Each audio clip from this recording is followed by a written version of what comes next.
Bismillahirrahmanirrahim. Assalamualaikum warahmatullahi wabarakatuh. Alhamdulillahirabbil alamin wa bihi nasta'inu ala umuri dunya waddin wassalatu wassalamu ala sayyidina Muhammadin wa ala alihi washabbihi ajmain amma ba'd. Terlebih dahulu saya ucapkan terima kasih pada yang terhormat Bapak Kepala SDN Sebentar 1 yang telah memberikan izin baik tempat maupun waktunya dalam pelaksanaan diseminasi di Dampak 4 TK IPA Angkatan 8 Kesehatan dan Reproduksi, khususnya infeksi menular seksual atau IMS, HIV/AIDS, dan nafza. Saya ucapkan terima kasih kepada Bapak dan Ibu Guru yang dapat menghadiri kegiatan diseminasi kesehatan reproduksi remaja, infeksi menular seksual, HIV/AIDS, dan nafza. Semoga kegiatan ini dapat berjalan dengan lancar dan dapat diambil manfaat dari penyampaian diseminasi ini. Sebelum kita memasuki pada materi diseminasi, terlebih dahulu saya akan menyampaikan apa itu di Dampak 4 TK IPA. Di Dampak 4 TK IPA merupakan program yang dilaksanakan untuk meningkatkan kompetensi guru. Di antaranya adalah kompetensi pedagogi, profesional, sosial, dan kepribadian. Jadi kepada Bapak dan Ibu yang akan mengikuti program di Dampak, silakan programnya secara daring dan dapat dilaksanakan kapan saja dimanapun kita berada dengan waktu yang disesuaikan dengan keadaan kita. Selanjutnya kita akan memasuki pada materi diseminasi di Dampak 4 TK IPA Angkatan 8 Kesehatan dan Reproduksi, khususnya di lingkungan sekolah dasar yaitu remaja, mengenai infeksi menular seksual atau IMS, HIV/AIDS, dan nafza. Atau IMS adalah infeksi yang menular terutama melalui hubungan seksual dengan pasangan seksual yang sudah tertular. Hubungan seks meliputi kelamin dengan kelamin, yaitu antara pria dan wanita, kelamin dengan mulut atau oral seks, dan kelamin dengan anus atau anal seks. IMS merupakan infeksi menular seksual yang terjadi atau sering terjadi pada kehidupan khususnya remaja yang memiliki konsep diri yang negatif, di mana konsep diri yang negatif ini siswa cenderung melakukan hal-hal yang di luar kehendak daripada orang tuanya atau dari perbuatan yang baik. Akibat yang dapat ditimbulkan dari infeksi menular seksual, yang pertama ini kemandulan, yang kedua keguguran atau abortus, yang ketiga kanker leher rahim, yang keempat mengganggu fungsi penglihatan dan otak, yang kelima dapat ditularkan kepada janin atau bayi, dan yang terakhir atau yang keenam meningkatkan risiko tertular HIV. Infeksi menular seksual (IMS) yang sering menular di masyarakat. Yang pertama, gonorea atau kencing nanah. Kencing nanah ini penyebabnya adalah bakteri. Kemudian gejala pada laki-laki timbul dalam waktu 1 minggu setelah terinfeksi, rasa sakit saat kencing atau ereksi. Pada perempuan, yang pertama sulit dilihat kasat mata, yang kedua nyeri di perut bawah, radang keputihan tidak sedap. Penularannya itu melalui hubungan seks, baik kelamin dengan kelamin, kelamin dengan anak, kelamin dengan mulut. Pengobatannya dapat dilakukan dengan antibiotik. Herpes genital, penyebabnya yaitu virus. Gejalanya terdapat lenting, luka atau lecet di sekitar kelamin, bibir atau anus. Penularannya melalui kontak seksual antar kulit baik vaginal, anal maupun oral. Pengobatannya ini dengan antivirus. Infeksi menular seksual yang tepat sifilis atau raja singa, penyebabnya virus. Gejalanya ini ada 5 tahap. Tahap yang pertama sifilis primer, yang kedua sifilis sekunder, yang ketiga sifilis laten, yang keempat sifilis tersier. Pengobatannya menggunakan penisilin, namun kerusakan organ tubuh tidak dapat diperbaiki. Berikut gambaran dari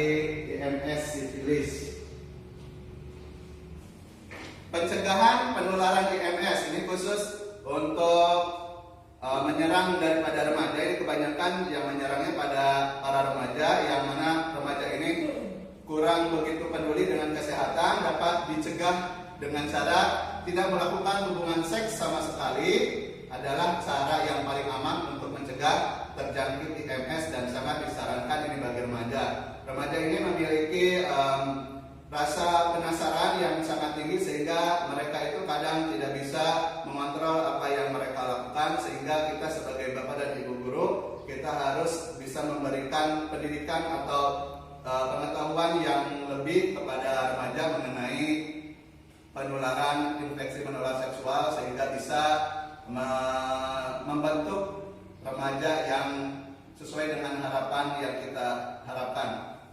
Yang kedua yaitu dapat dilakukan dengan vaksinasi HPV secara lengkap. Nah, selanjutnya di sini kita akan masuk pada materi berikutnya, yaitu HIV atau Human Immunodeficiency Virus. Kemudian AIDS atau Acquired Immune Deficiency Syndrome.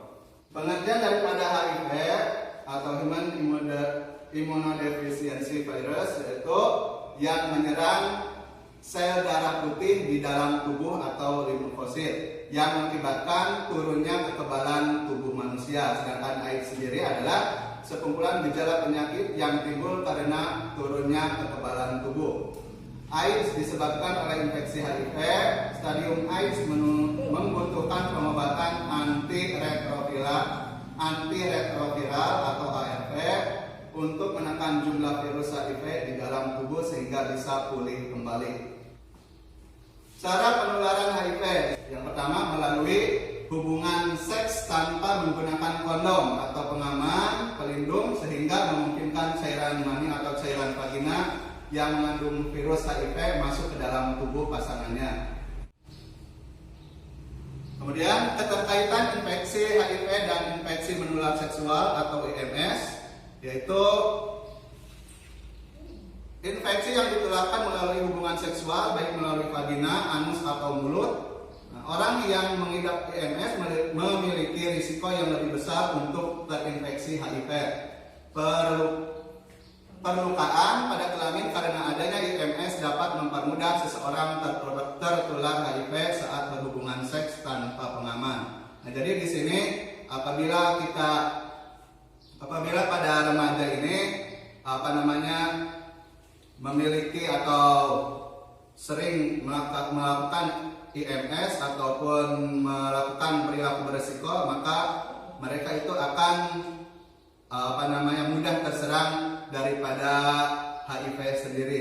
Sehingga untuk ini kita bisa memberikan pendidikan yang lebih lagi kepada remaja mengenai dampak negatif daripada perilaku beresiko yang mereka lakukan dan berusaha untuk mencegah hal tersebut terjadi pada anak didik, peserta didik kita. Pencegahan infeksi HIV. Infeksi HIV ini bisa dicegah dengan yang pertama tidak berhubungan seks secara bebas. Yang kedua, menjauhi narkoba. Kemudian yang ketiga, jauhi penggunaan jarum suntik bergantian. Kemudian dengan pendidikan atau pengetahuan mengenai HIV, kita bisa mendobrak mitos penularan HIV.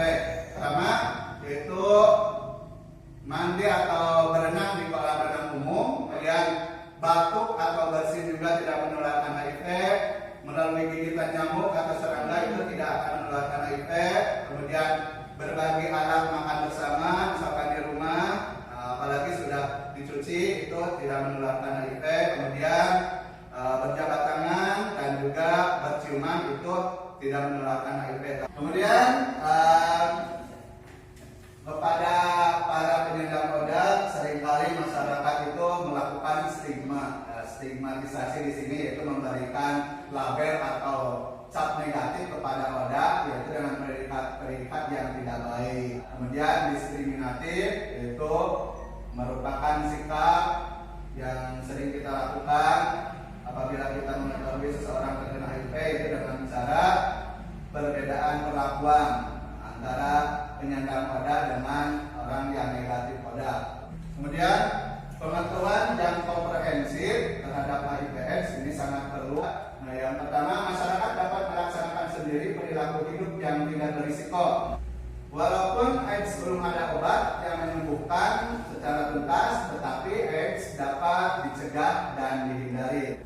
Yang kedua, karena sudah punya pengetahuan, maka stigmatisasi menurun dan otomatis diskriminasi juga turun. Berkurangnya pembedaan perlakuan, penolakan dan pembatasan akan meningkatkan kualitas hidup koda, baik jasmani, rohani, dan sosial. Yang ketiga, orang tidak takut lagi meminta tes untuk mengetahui status HIV-nya. Dengan mengetahui status HIV, maka kita dapat mengambil langkah-langkah terbaik bagi yang terbaik bagi orang yang terkena HIV dan kemudian ternyata HIV positif maupun yang HIV negatif. Kemudian yang keempat, orang dengan HIV/AIDS dapat dengan mudah mengakses ARV. Nafza adalah sesuatu yang dimasukkan ke dalam tubuh baik berupa zat padat, cair maupun gas yang merubah fungsi tubuh secara fisik maupun psikis. Nafza mengacu pada sekelompok zat yang umumnya mempunyai risiko kecanduan bagi penggunanya dan akan mempengaruhi tubuh terutama susunan syaraf pusat atau otak, sehingga jika disalahgunakan akan menyebabkan gangguan fisik, psikis atau jiwa dan fungsi sosial. Untuk jenis-jenis nafza berdasarkan efeknya terhadap susunan saraf, ini ada 3. Yang pertama depresan, yang kedua stimulan, yang ketiga halusinogen. Faktor pendorong dari penyalahgunaan nafza, yang pertama faktor individu sendiri, itu baik aspek biologis maupun aspek psikologis, baik keturunan maupun keadaan jiwa seseorang sehingga menyalahgunakan daripada nafza. Yang kedua, faktor zat psikoaktif. Yang ketiga, faktor lingkungan baik di rumah, kemudian di sekolah maupun di masyarakat. Khusus untuk di sekolah, para remaja itu cenderung mengikuti keinginan daripada temannya sendiri yang lebih dominan. Misalkan kalau tidak melakukan hal ini, maka seorang tersebut akan dijauhi atau juga dibully, sehingga faktor lingkungan dari sekolah itu sangat mempengaruhi penyalahgunaan nafza pada remaja. Kemudian yang keempat, pengaruh teman. Jadi di sekolah kita akan terpengaruh oleh teman yang dominan, sehingga jika tidak mengikuti maka dia akan takut untuk tidak bisa lagi bergaul bersama teman-teman yang ada di sekolah. Yang kelima, pengaruh lingkungan. Lingkungan di sini tadi bisa masyarakat, maksudnya masyarakat yang dekat dengan kegiatan yang negatif, maka akan cenderung menyalahgunakan daripada nafza tersebut.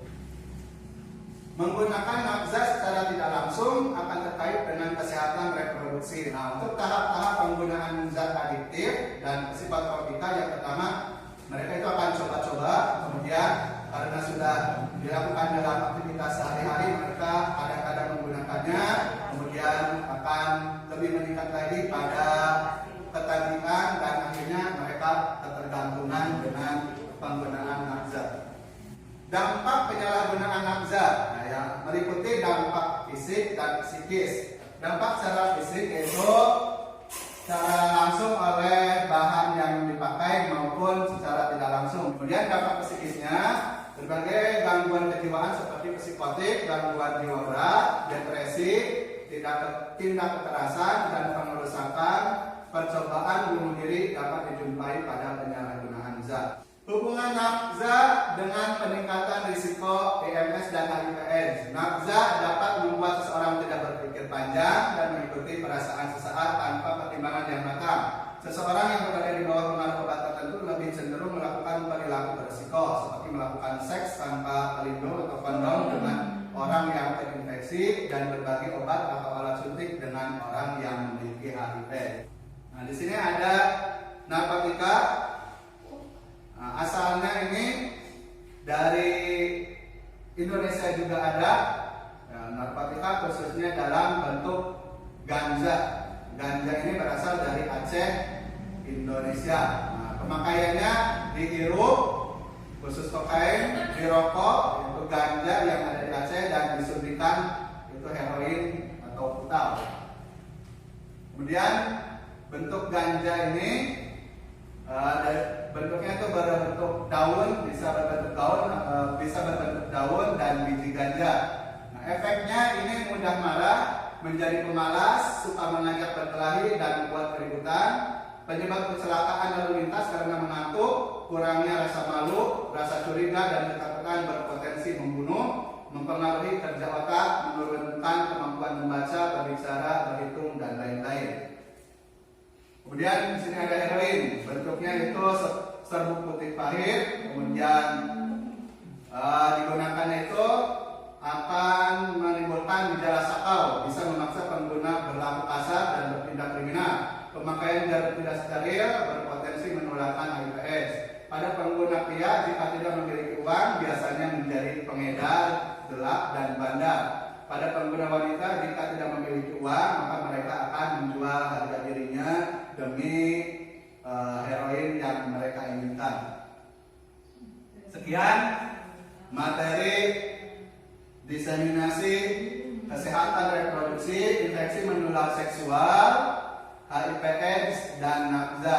Mudah-mudahan bermanfaat bagi Bapak dan Ibu guru, khususnya dalam membimbing mendidik anak didiknya supaya terhindar dari perilaku beresiko, sehingga mereka akan negatif daripada infeksi menular seksual, HIV/AIDS, dan penggunaan nafza.